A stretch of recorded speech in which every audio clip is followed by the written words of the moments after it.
Welcome to Saving America for this edition, our second show after our break in beginning our third season of Saving America. And we've got a very positive show for you today. We're going to be talking in the news about the hypocrisy of keeping January 6 participants in jail while letting criminals throughout the U.S. out on the streets. Rumor of the week is half of the unemployment money designed to help the United States recover from the pandemic has been stolen by terrorists and others. And on a positive note, we've got Just the Facts with my colleague, Dr. Heather Williamson out of the greater Richmond, Virginia area. She heads up the Transformation Group, and her latest achievement is a #1 bestseller. So look forward to that. Without delay, let's get down to what's happening in the United States. You say A, and that's your final answer? There's a tremendous amount of hypocrisy going on where we are locking up nonviolent protesters at the Capitol from January 6th are still in jail months and months later, while many violent criminals have been let loose on our streets. And I recently reported in another Saving America that in Portland, Oregon, over half of the people arrested for burning down federal buildings for causing significant harm have been released without charges. And yet we have an 18-year-old high school senior. We have a 70-year-old Virginia farmer with no criminal record. These people are locked up under conditions that would be well in line with the old days of Soviet Russia and the current days of CCP concentration camps. Yes, folks, we are not honoring the American tradition of justice, equal justice for all. So what are we doing about this? Well, part of the excuse is that most of the judges in DC have been appointed in the liberal direction and are listening to the left-leaning Department of Justice.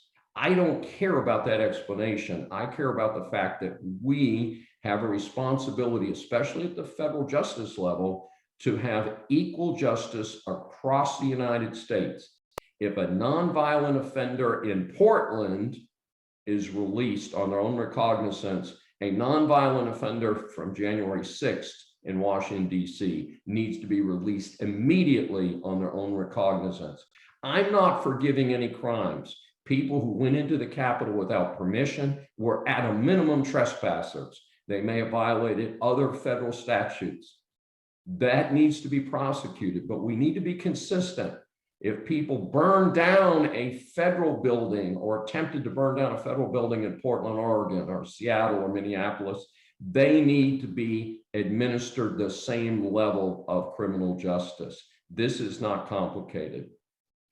Interesting little sidelight on this is that the failed mayor of Houston, Sly Turner, and some of his other buddies of failed American cities have risen up in the last couple of days and said, oh my goodness, we've got to pass some laws against guns. Of course, notwithstanding the fact that virtually all of the laws that get passed like this are violations of the Second Amendment, don't clear the appellate courts, much less the Supreme Court.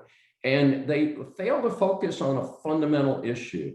During the last 18 months, the United States has dumped a ridiculous number of criminals, many of whom were murderers, rapists, and armed robbers onto the community. And these folks are saying, well, gee, if we get a get out of jail free card and we get to do all these bad things, we can just keep on doing those bad things. Why not? So I call on these mayors to get smart, stop blaming guns, stop blaming others. Interestingly, Sly did a presentation against Sly Turner from Houston, did a newscast about a week ago, news press conference, and said it isn't his fault. Well, guess what, buddy?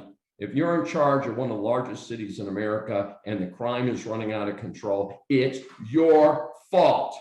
You need to tell the people that work for you to get to work, arrest people, put them in jail, and at least require them to pay bond to get out of jail. So hopefully they'll show up. Start doing your job American mayors, and I think the American people will feel safer. You are the weakest link. Goodbye. Moving on to rumor of the week. This is a pretty stunning statistic. It is estimated that as much as half of the pandemic money that was allocated to help unemployed people recover from the loss of work during the pandemic has been stolen, and it could amount to $400 billion of yours and my tax dollars. This is a ludicrous situation. One, there needs to be a thorough investigation. Frankly, I think some people need to start going to jail here in the United States. And they say that much of that money has ended up in China, Nigeria, and Russia. How wonderful for them. But it was supposed to be spent here in the United States by Americans who need that money and who need it to pay their bills, to pay their rent, and to buy groceries. So let's get it together. Let's stop wasting tax dollars. And this is a matter of national security, that other countries can reach into our pocketbook and steal such enormous sums of money. And we need to get to the bottom of that situation. So again, rumor of the week is that over half of the pandemic enhanced unemployment benefits have been wasted.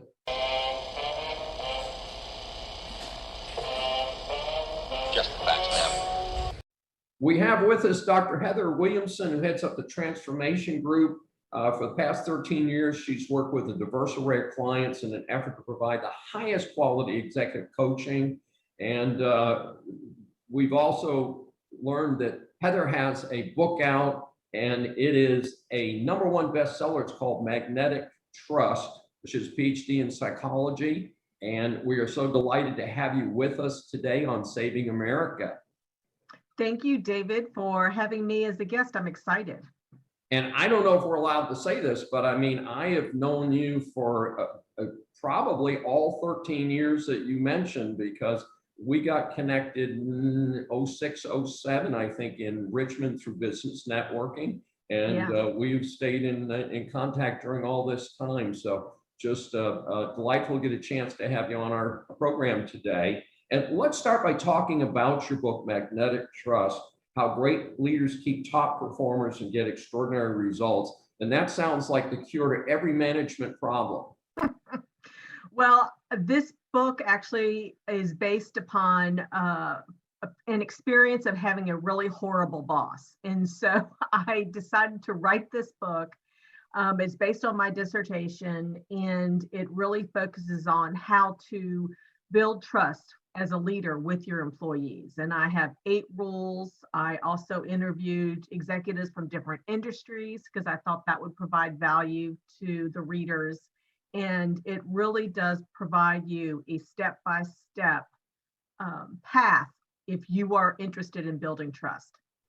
Well, that sounds wonderful. Tell us a little bit about your 8 steps. So I have their rules in the book. Is rule 1 is to be authentic. Rule 2 is to be predictable when it comes to leadership. Rule 3 is to be transparent. Rule 4 is to exhibit ethics, which I know you talk about a lot in your podcast. Rule 5 is communicate, because that is the #1 challenge I have found in organizations. Rule 6 is own it, don't blame it, blaming it on others. And rule 7 is to really show competence, that you know what you're doing. And rule 8 is do not play favorites with your people.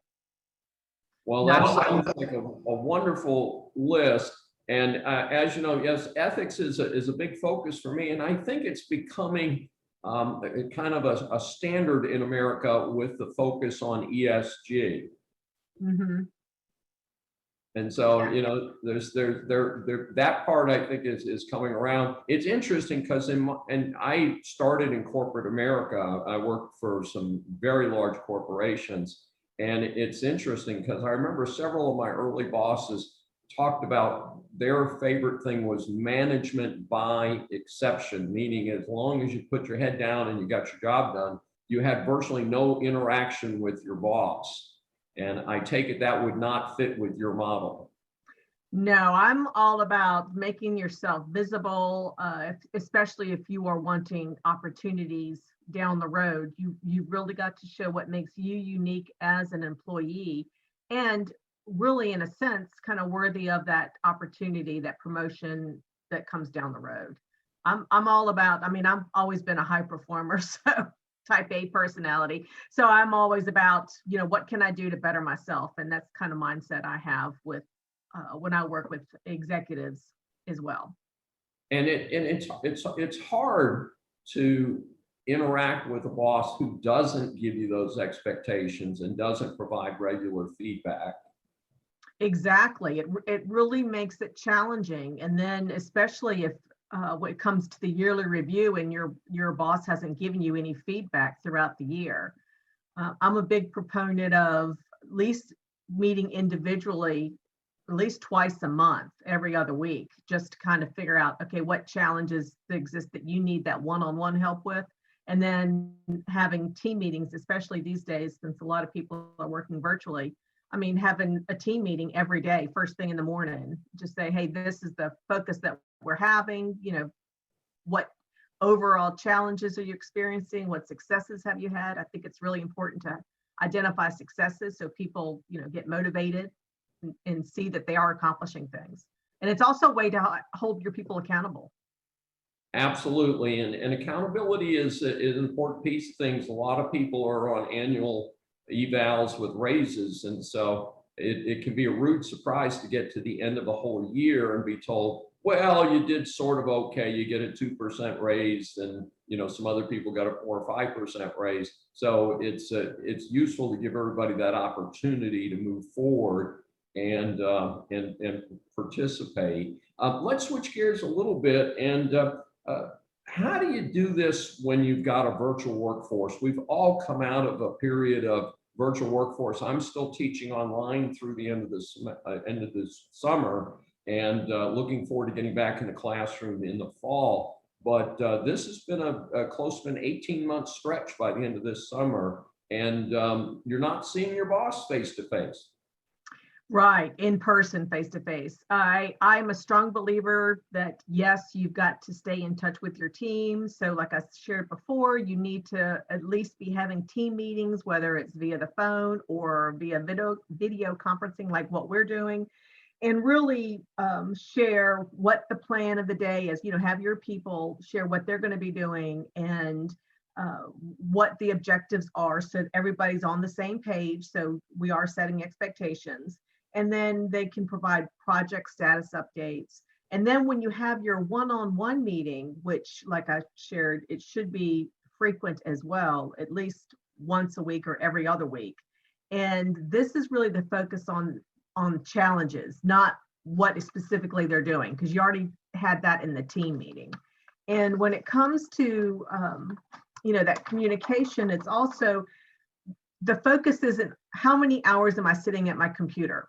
Some people have systems, they monitor how long the computer it might be idle. And then you have people fear, well, I can't go to the bathroom because my computer's going to be sitting too long. Or, God forbid I take a 30-minute lunch. So really, I think the focus, it's a mindset change where it should be on the output. What is happening, not how long they're sitting at the computer. Because people are putting in a whole lot more hours nowadays.